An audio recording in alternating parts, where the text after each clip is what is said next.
Chinese biryani 1 million views ആയി. അതുകൊണ്ട് നമുക്ക് ചൈനയിൽ നിന്നൊരു ബിരിയാണി ഉണ്ടാക്കി കഴിച്ചാലോ? അത് നല്ല തമിഴ്നാടൻ ബിരിയാണി.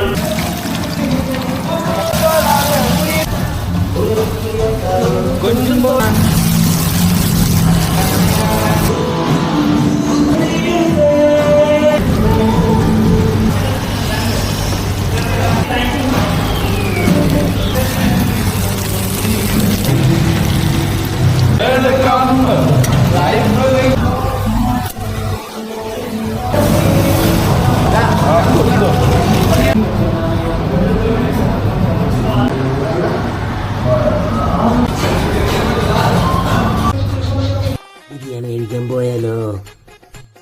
ആരും ആക്രാന്തം കാണിക്കണ്ട, എല്ലാവർക്കും തന്നെയുള്ള ബിരിയാണി ഉണ്ട്. Okay, by.